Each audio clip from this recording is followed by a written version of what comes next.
ആകാശവാണി.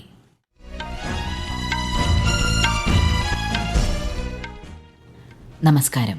വാർത്തകൾ വായിക്കുന്നത് സീന ആന്റണി.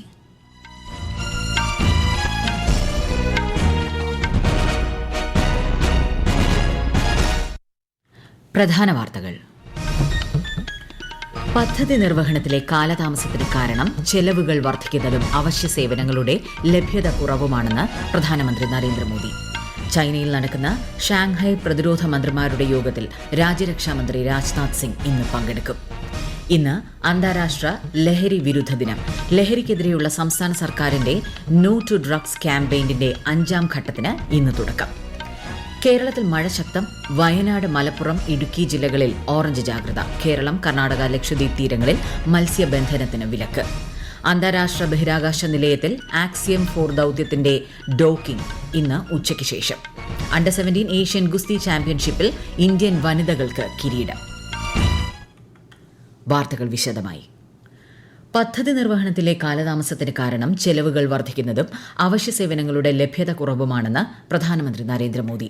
പ്രഗതിയുടെ 48ാമത് യോഗത്തിൽ അധ്യക്ഷത വഹിക്കുകയായിരുന്നു അദ്ദേഹം. ഖനി, റെയിൽവേ, ജലസ്രോതസ്സുകൾ എന്നിവയിലെ പ്രധാന പദ്ധതികൾ പ്രധാനമന്ത്രി അവലോകനം ചെയ്തു. സാമ്പത്തിക വളർച്ചയ്ക്കും ജനക്ഷേമത്തിനും നിർണായകമായ ഈ പദ്ധതികൾ സമയബന്ധിതമായി നടപ്പാക്കുന്നതിനും ഏജൻസികൾ തമ്മിലുള്ള ഏകോപനം, പ്രശ്നപരിഹാരം തുടങ്ങിയ വിഷയങ്ങളും യോഗത്തിൽ അവലോകനം ചെയ്തു. ഓപ്പറേഷൻ സിന്ദൂറിന്റെ വിജയം പ്രതിരോധ മേഖലയിൽ രാജ്യം സ്വയം പര്യാപ്തത കൈവരിക്കുന്നതിന്റെ ശക്തമായ തെളിവാണെന്നും പ്രധാനമന്ത്രി പറഞ്ഞു. ചൈനയിലെ ക്വിങ്ഡാവോയിൽ നടക്കുന്ന ഷാങ്ഹായ് സഹകരണ സംഘടനയുടെ പ്രതിരോധ മന്ത്രിമാരുടെ യോഗത്തിൽ രാജ്യരക്ഷാമന്ത്രി രാജ്നാഥ് സിംഗ് ഇന്ന് പങ്കെടുക്കും. ആഗോള പ്രാദേശിക സുരക്ഷയും സമാധാനവും തീവ്രവാദ വിരുദ്ധ ശ്രമങ്ങളും യോഗത്തിൽ ചർച്ചയാകും. ചൈന, റഷ്യ തുടങ്ങിയ രാജ്യങ്ങളിൽ നിന്നുള്ള പ്രതിരോധ മന്ത്രിമാരുമായി ശ്രീ രാജ്നാഥ് സിംഗ് ഉഭയകക്ഷി ചർച്ചകൾ നടത്തും. 2001 സ്ഥാപിതമായ ഷാങ്ഹായ് സഹകരണ സംഘടനയിൽ 2017 ഇന്ത്യ പൂർണ്ണ അംഗത്വം നേടുന്നത്. SCOയുടെ അധ്യക്ഷ സ്ഥാനം ഈ വർഷം വഹിക്കുന്നത് ചൈനയാണ്.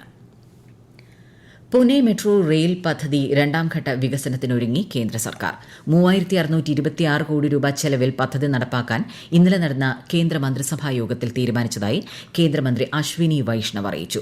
ഝാർഖണ്ഡിലെ ഝരിയ കൽക്കരിപ്പാടത്തിന്റെ പുനരുദ്ധാരണത്തിനായുള്ള പുതുക്കിയ മാസ്റ്റർ പ്ലാനിന് സർക്കാർ അനുമതി നൽകിയതായും അദ്ദേഹം പറഞ്ഞു. ഉത്തർപ്രദേശിലെ ആഗ്രയിൽ international potato centre south Asia regional centre സ്ഥാപിക്കും. ബഹിരാകാശ ദൌത്യമായ ആക്സിയം 4ന്റെ വിജയകരമായ വിക്ഷേപണം സംബന്ധിച്ച് കേന്ദ്രമന്ത്രിസഭാ യോഗത്തിൽ പ്രമേയം പാസാക്കിയതായും ശ്രീ അശ്വിനി വൈഷ്ണവ് അറിയിച്ചു. We welcome the successful launch of the space mission carrying astronauts from India, Hungary, Poland and the US. The Indian astronaut group captain Shubhranshu Shukla is on the way to become the first Indian to go to International Space Station. He carries with him the wishes, hopes and aspirations of 1.4 billion Indians. The cabinet wishes him and other astronauts all the success. രാജ്യത്ത് നേരിട്ടുള്ള മൊത്ത വിദേശ നിക്ഷേപം കഴിഞ്ഞ ഏപ്രിലിൽ $8.8 billion ഉയർന്നു. കഴിഞ്ഞ വർഷം ഇതേ കാലയളവിൽ നിക്ഷേപം $7.2 ബില്യൺ ആയിരുന്നു. നിർമ്മാണ, വ്യവസായ, സേവന മേഖലകളിൽ നിന്നാണ് നിക്ഷേപത്തിന്റെ പകുതിയോളം എത്തിയതെന്ന് RBI അറിയിച്ചു. നേരിട്ടുള്ള മൊത്ത വിദേശ നിക്ഷേപത്തിൽ ഇന്ത്യ ആഗോളതലത്തിൽ 16ാം സ്ഥാനത്താണ്. വിപണിയിലെ മാനദണ്ഡങ്ങൾ ലംഘിച്ചതിന് BSE ലിമിറ്റഡിന് 25 ലക്ഷം രൂപ പിഴ ചുമത്തി securities and exchange board of India. വിപണിയിലെ വില സംബന്ധിച്ച ശരിയായ വിവരങ്ങൾ നൽകാത്തതുൾപ്പെടെ വിവിധ നടപടികളുമായി ബന്ധപ്പെട്ട മാനദണ്ഡങ്ങൾ ലംഘിച്ചതിനാണ് പിഴ. 2021 ഫെബ്രുവരി മുതൽ 2022 സെപ്റ്റംബർ വരെ സ്റ്റോക്ക് എക്സ്ചേഞ്ചിൽ നടത്തിയ പരിശോധനയെ തുടർന്നാണ് സെബിയുടെ ശിക്ഷാ നടപടി. ഇന്ന് അന്താരാഷ്ട്ര ലഹരി വിരുദ്ധ ദിനം. മയക്കുമരുന്നിന് അടിമപ്പെടാത്ത ഒരു അന്താരാഷ്ട്ര സമൂഹം എന്നത് ലക്ഷ്യമിട്ടുള്ള പ്രവർത്തനങ്ങൾ ശക്തമാക്കുന്നതിനാണ് ദിനാചരണം. രാജ്യത്തുടനീളം ഇതോടനുബന്ധിച്ച് വിവിധ പരിപാടികൾ സംഘടിപ്പിക്കും. ന്യൂഡൽഹിയിൽ നടക്കുന്ന പരിപാടിയിൽ കേന്ദ്ര സഹമന്ത്രി BL വർമ്മ മുഖ്യാതിഥിയാകും. കേരളത്തിൽ ലഹരി വിരുദ്ധ പോരാട്ടത്തിന് ഊർജ്ജം പകരുന്നതിനായി നോ ടു ഡ്രഗ്സ് ക്യാമ്പയിനിന്റെ 5ാം ഘട്ടം ലഹരി വിരുദ്ധ ദിനമായ ഇന്ന് മുഖ്യമന്ത്രി പിണറായി വിജയൻ തിരുവനന്തപുരത്ത് ഉദ്ഘാടനം ചെയ്യും. കേരളത്തിലെ മുഴുവൻ ക്യാമ്പസുകളിലെയും ലഹരി മുക്തമാക്കുന്നതിനുള്ള ഊർജ്ജ പ്രവർത്തനങ്ങളാണ് സംഘടിപ്പിക്കുന്നത്. 2026 ജനുവരി 30 വരെ നീളുന്ന ക്യാമ്പയിനിൽ നടപടികളും ബോധവൽക്കരണവും ശക്തമാക്കുന്നതിന് വിവിധ വകുപ്പുകളുടെ ഏകോപനത്തോടെ പ്രവർത്തനങ്ങൾ സംഘടിപ്പിക്കും. ഇന്ത്യൻ ബഹിരാകാശ സഞ്ചാരി ശുഭാൻശു ശുക്ല ഉൾപ്പെട്ട ആക്സിയം 4 ദൌത്യം ഇന്ന് ഉച്ചകഴിഞ്ഞ് അന്താരാഷ്ട്ര ബഹിരാകാശ നിലയത്തിൽ ഡോക്ക് ചെയ്യും. വൈകുന്നേരം 4:30 ഡോക്കിംഗ് നടക്കുമെന്ന് ISRO അറിയിച്ചു. അത്ഭുതകരമായ യാത്രയാണെന്ന് ഇന്നലെ ബഹിരാകാശത്തേക്ക് കുതിച്ച മിനിറ്റുകൾക്കുള്ളിൽ നൽകിയ സന്ദേശത്തിൽ ഗ്രൂപ്പ് ക്യാപ്റ്റൻ ശുഭാൻശു ശുക്ല പറഞ്ഞു. What a ride! 40 साल बाद हम वापस अंतरिक्ष में पहुंच गए हैं और कमाल की राइड थी. इस समय हम 7.5 किलोमीटर प्रति सेकंड की रफ्तार से पृथ्वी के चारों तरफ घूम रहे हैं और मेरे कंधे पे मेरे साथ मेरा तिरंगा है जो मुझे बता रहा है कि मैं आप सबके साथ हूँ. ഡോക്കിംഗ് വിജയകരമായി പൂർത്തിയാക്കിയാൽ അന്താരാഷ്ട്ര ബഹിരാകാശ നിലയത്തിലെത്തുന്ന ആദ്യത്തെ ഇന്ത്യക്കാരനാകും ശുഭാൻശു ശുക്ല. 2026 മുതൽ CBSE 10ാം ക്ലാസ് വാർഷിക പരീക്ഷ 2 ഘട്ടമായി നടത്താൻ തീരുമാനം. ആദ്യ പരീക്ഷ ഫെബ്രുവരിയിലും രണ്ടാം പരീക്ഷ മെയ്യിലുമായിരിക്കും നടത്തുക. 3 വിഷയങ്ങളിൽ വരെ മാർക്ക് മെച്ചപ്പെടുത്താൻ വിദ്യാർത്ഥികൾക്ക് മെയ്യിൽ നടക്കുന്ന രണ്ടാം ഘട്ട പരീക്ഷ എഴുതാം. ആദ്യഘട്ട പരീക്ഷ എല്ലാ വിദ്യാർത്ഥികളും നിർബന്ധമായും എഴുതണം. ആദ്യ പരീക്ഷയുടെ ഫലം ഏപ്രിലിലും രണ്ടാമത്തെ പരീക്ഷാഫലം ജൂണിലും പ്രസിദ്ധീകരിക്കും. ഈ വാർത്തകൾ ആകാശവാണിയിൽ നിന്ന്. ആകാശവാണി വാർത്തകളും വാർത്താധിഷ്ഠിത പരിപാടികളും All India Radio news Thiruvananthapuram YouTube ചാനലിലും All India Radio news Thiruvananthapuram Facebook പേജിലും AR News_ തിരുവനന്തപുരം ഇൻസ്റ്റഗ്രാം അക്കൌണ്ടിലും AR News_TVM X ഹാൻഡിലും ലഭ്യമാണ്. കേരളത്തിൽ നിന്ന് വയനാട്, മലപ്പുറം, ഇടുക്കി ജില്ലകളിൽ ഓറഞ്ച് ജാഗ്രതയും തിരുവനന്തപുരം, കൊല്ലം, പത്തനംതിട്ട ഒഴികെയുള്ള ജില്ലകളിൽ മഞ്ഞ ജാഗ്രതയും പ്രഖ്യാപിച്ചു. കേരളം, കർണാടക, ലക്ഷദ്വീപ് തീരങ്ങളിൽ മത്സ്യബന്ധനത്തിന് വിലക്കേർപ്പെടുത്തി. വയനാട്ടിൽ മഴ ശക്തമായി തുടരുന്നു. സുൽത്താൻ ബത്തേരി കല്ലൂർ പുഴ കരകവിഞ്ഞു. പുഴംകുനി ഉന്നതിയിൽ വെള്ളം കയറിയതിനെ തുടർന്ന് കുടുംബങ്ങളെ ദുരിതാശ്വാസ ക്യാമ്പിലേക്ക് മാറ്റി. ഇന്നലെ രാത്രി 11:30 നൂൽപ്പുഴ പഞ്ചായത്ത് അധികൃതരും പോലീസും എത്തിയാണ് കുടുംബങ്ങളെ ക്യാമ്പിലേക്ക് മാറ്റിയത്. കണ്ണൂരിൽ ഇടവിട്ട് പെയ്യുന്ന അതിശക്തമായ മഴ ജനജീവിതത്തെ ബാധിച്ചു.